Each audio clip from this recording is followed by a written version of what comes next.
Madam నమస్తే. నమస్తే అండి. ఆపరేషన్ సింధూరి చూసే ఉంటారు, ముఖం వెలిగిపోతుంది, కలకలలాడిపోతుంది, హ్యాపీగా ఫీల్ అవుతున్నట్టున్నారు. ఏం మీ ఇన్నర్ ఫీలింగ్ ఒకసారి బయట పెట్టండి. హ్యాపీగా ఫీల్ అవుతున్నానని మీరు అడిగారు కదా, నిజంగా ఎంత హ్యాపీగా ఉందంటే అంత హ్యాపీగా ఉంది నాకు. ఎందుకంటే ఫస్ట్ టైం మనము అక్కడ మన కాశ్మీర్లో దాడులు జరిగినప్పుడు మనం మాట్లాడుకున్నాము, అవునా కదా? అవునవును. అయితే యుద్ధం కరెక్టా కాదా కొంతమంది ఏదేదో మాట్లాడుకున్నారు, కానీ ఈ రోజు మాత్రము ఎంత సంతోషంగా ఉందంటే మామూలుగా లేదు. అక్కడ వాళ్ళు ఎక్కడున్నా కానీ వాళ్ళు ఏదైనా సరే నరేంద్ర మోడీ గారు ఒక్కసారి చూశారంటే ఆయన వదిలిపెట్టరు, అవునా కాదా? ఈరోజు వాళ్ళు ఇప్పుడు మొన్న దాడిలో భర్తల్ని కోల్పోయి పిల్లలు ఏడుస్తున్నారు కదా, వాళ్ళ కన్నీటి బొట్టు ఒక్కొక్కటి ఈరోజు దేవుడు అనేవాడు నిజంగా ఉన్నాడు. ఈసారి కూడా దేవుడు ఉన్నాడని నిరూపించాడు. వాళ్ళ ఇప్పుడు ఎట్లుందంటే వాళ్ళ కన్నీళ్ళకి ఒక మంచి ఇది దొరికిందనమాట, ఫలితం దక్కింది, అవునా కాదా? ఇప్పటికి ఏంటంటే ఇంకా ఇలాగ వాళ్ళు చేతకానితనం అని నా కొడుకులు అనుకున్నారు, ఎవరు టెర్రరిస్టులు ఉగ్రవాదులు అనుకున్నారు. చేతకానితనం కాదు, ఏంటో వాళ్ళు వెన్నులో వణుకేందో ఈరోజు వీళ్ళు చూపించారు, అవునా కదా? ఇంకొకసారి మన వాళ్ళని ఎవ్వరు ఇండియన్స్ని మరీ చంపాలంటే వాళ్ళకి గన్ను పట్టుకోవడానికి కూడా వణుకు పుట్టాలి, అంతే కదా? మరి వణుకడం కాదు, వాళ్ళని కాల్చి చంపాలంటే ఆ గన్ను కూడా వణికి చేతులు గన్ను కింద పడిపోవాలి. నా కొడుకులకి ఈరోజు బుద్ధి బాగా చెప్పారు, ఎక్కడ దాక్కున్నా వదిలిపెట్టారు. నాకు తెలిసి చాలామంది ఏదేదో చెప్పుకున్నారు కానీ ఇది సైలెంట్ అయిపోయారు, ఇంకా మాట్లాడుకోరు, వారం నెల అన్నారు. సైలెంట్ కాదు, అక్కడ నరేంద్ర మోడీ గారు ప్రధానమంత్రి గారు సైలెంట్గా ఉన్నారంటే దాని వెనకాల పెద్ద కారణం ఉంటుంది. వాళ్ళు చూశారు, అందరం చూసాం, మనం బాధపడ్డాము. కానీ ఈరోజు నాకు ఎంత సంతోషంగా ఉందంటే ఇక పైన తీవ్రవాదులు ఉగ్రవాదులు టెర్రరిస్టులు అనే మాట ఇంకా వినపడకూడదు. ఓకే, ఆపరేషన్ సింధూరి అని పేరు పెట్టడం ఎలా అనిపించింది? అది నిజంగా మాకు ఎంత హ్యాపీ అనిపిస్తుందో దానికి తగ్గట్టు వాళ్ళు చూపించారు, అవునా కాదా? ఆ పాయింట్ మాత్రము చాలా బాగా నచ్చింది మాకైతే. అది చూడంగానే బస్ నిజంగా నేనైతే ఎంత కాసేపు ఇంకా నా నోటి నుంచి మాట రాలేదు, అంత బాగా హ్యాపీగా ఫీల్ అయ్యాను నేను. ఓకే, ఇద్దరు మహిళలు దీనికి నాయకత్వం వహించారు, ఆపరేషన్ ని విజయవంతంగా సక్సెస్ఫుల్ గా పూర్తి చేశారు. ఎలా అనిపించింది? చాలా సంతోషం వేసింది. చెప్తారు కదా మగవాళ్ళ కంటే ఒక అడుగు ముందు ఆడవాళ్ళు ఉంటారని, అది నిరూపించుకున్నారు వాళ్ళు. మూడోదాన్ని నన్ను కూడా పంపించుంటే ఏదో నేను కూడా దేశం కోసం ప్రాణాలు ఇచ్చేది. నాకు అప్పుడు అస్సలు నిజంగా ఇలాంటి వాళ్ళని నా ప్రాణం పోయినా పర్వాలేదు, మన వాళ్ళని అడిగి మరీ చంపారని చెప్పేసి నాకు ఈ రోజు వరకు కూడా, ఈ రోజు కాదు ఇంకా లైఫ్ లాంగ్ నా మైండ్లో అది ఒక్కటి ఉండిపోతుంది. నాకైతే చాలా హ్యాపీ అనిపించింది. లేడీస్ దీంట్లో ఉన్నారు కాబట్టి చాలా హ్యాపీ అనిపించింది. చాలా మంచి ధైర్యం చూపించారు.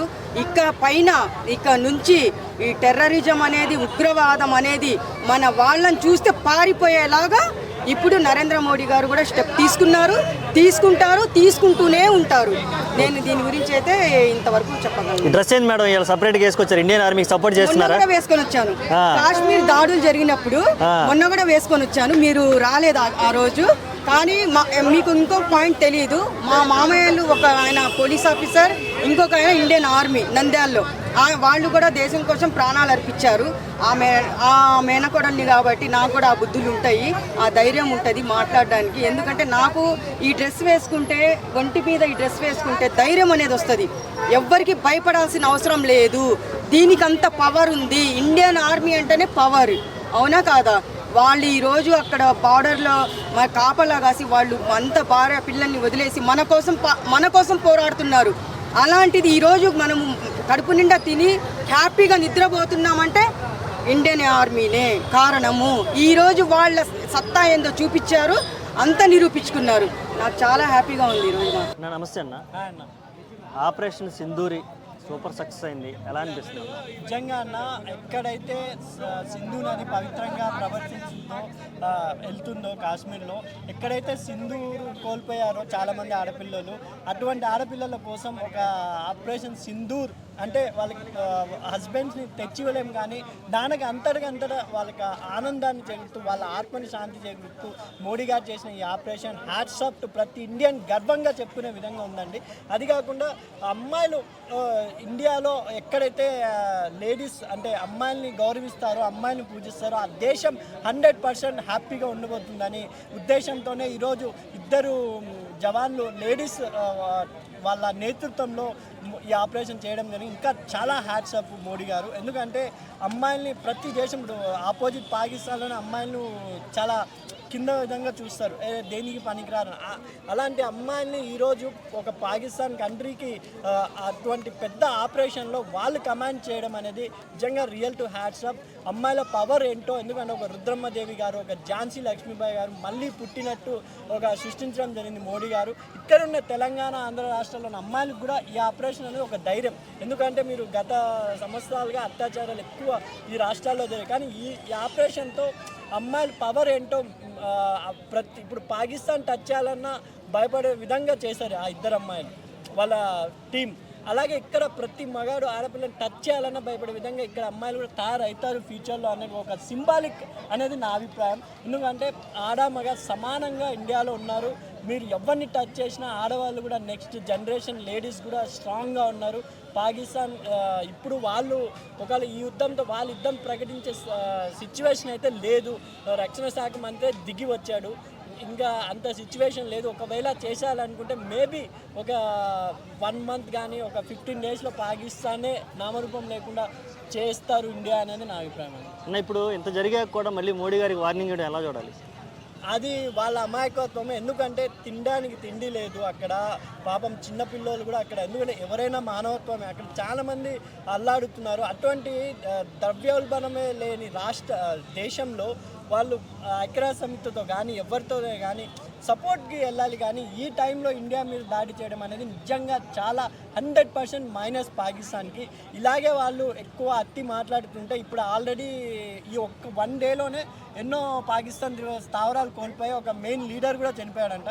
ఇలాగే వాళ్ళు ఎక్కువ మాట్లాడుతూ ఇలా తగ్గము అని అన్నారంటే మేక్సిమం 50% to 80% తీవ్రవాదుల్ని ఈ 10 daysలోనే లేపేస్తారు ఇండియా వాళ్ళని నా అభిప్రాయం అండి. పాకిస్తాన్ కూడా ఈ మధ్య 130 అణుబాంబులు ఉన్నాయి మా దగ్గర, చైనా నుంచి తెప్పించిన యుద్ధ విమానాలు ఉన్నాయి, అక్కడి నుంచి తెప్పించిన యుద్ధ విమానాలన్నీ ఇలా బిల్డప్లు కొడతా ఉంది. దాన్ని ఎలా తీసుకోవాలి మనం? తప్పకుండా ఏది ఉన్నా ఎదుర్కోవడానికి భారత్ సంసిద్ధంగా ఉంది. ఇప్పుడు మనం నిన్న కూడా చూసినట్టయితే F-16 J-17 యుద్ధ విమానాలను కూడా భారత్ కూల్చివేయడం జరిగింది. అదేవిధంగా వాళ్ళు మనం డ్రిల్ చేస్తూ వాళ్ళ యుద్ధ విమానంలోనే సాంకేతిక లోపాల వల్ల అది కూడా కూలిపోవడం జరిగింది. వాళ్ళకు ఏ వ్యవస్థ ఉన్నా కూడా తట్టుకొని నిలబడడానికి ఇండియన్ ఆర్మీ వ్యవస్థ ఎప్పుడూ సిద్ధంగానే ఉంది. ఎందుకనంటే ఇప్పుడు మేము పదే కూడా చెప్తూ వస్తున్నాం, ఇప్పటికైనా మారండి, మీ బుద్ధి మార్చుకోండి, కుక్కతోక వంకరనే కాకుండా కొంచెమన్నా మారండి అని మేము పదే చెప్తూ వస్తున్నాము. వాళ్ళు ఇప్పటికి కూడా మారడం లేదు. మేము మళ్ళీ పదే చెప్తూ వస్తున్నాం. గత 10 రోజుల నుండి కూడా క్లియర్గా చెప్తూ వస్తున్నాము. దివాళీ అనేది ఇండియాలో జరగబోతుంది. పాకిస్తాన్లో బాంబులు పేలితే దివాళీ ఇక్కడ జరుపుకుంటామని మేము పదే చెప్తున్నాము. అదేవిధంగా ఈరోజు స్పష్టమైంది, అక్కడ బాంబులు పేలితే ఈరోజు ఇక్కడ దివాళీ జరుపుకుంటున్న పరిస్థితి. సో ఇప్పటికైనా మారండి. మీకు ఎవరిదో సపోర్ట్ ఉందని ఎగిరే కంటే అందరూ కూడా నిన్ను ముంచే వాళ్ళే ఉంటారు, కానీ తేల్చే వాళ్ళు ఎవరు ఉండరు. నిన్ను రెచ్చగొట్టి భారత్ వైపుకు ఉసిగొలుపుతున్నారు తప్పించి వాడు ఎవడు కూడా నీకు సపోర్ట్ చేయడు. ఇప్పటికైనా పాకిస్తాన్ ఇప్పటికైనా అర్థం చేసుకోవాలి ఆ విషయాన్ని.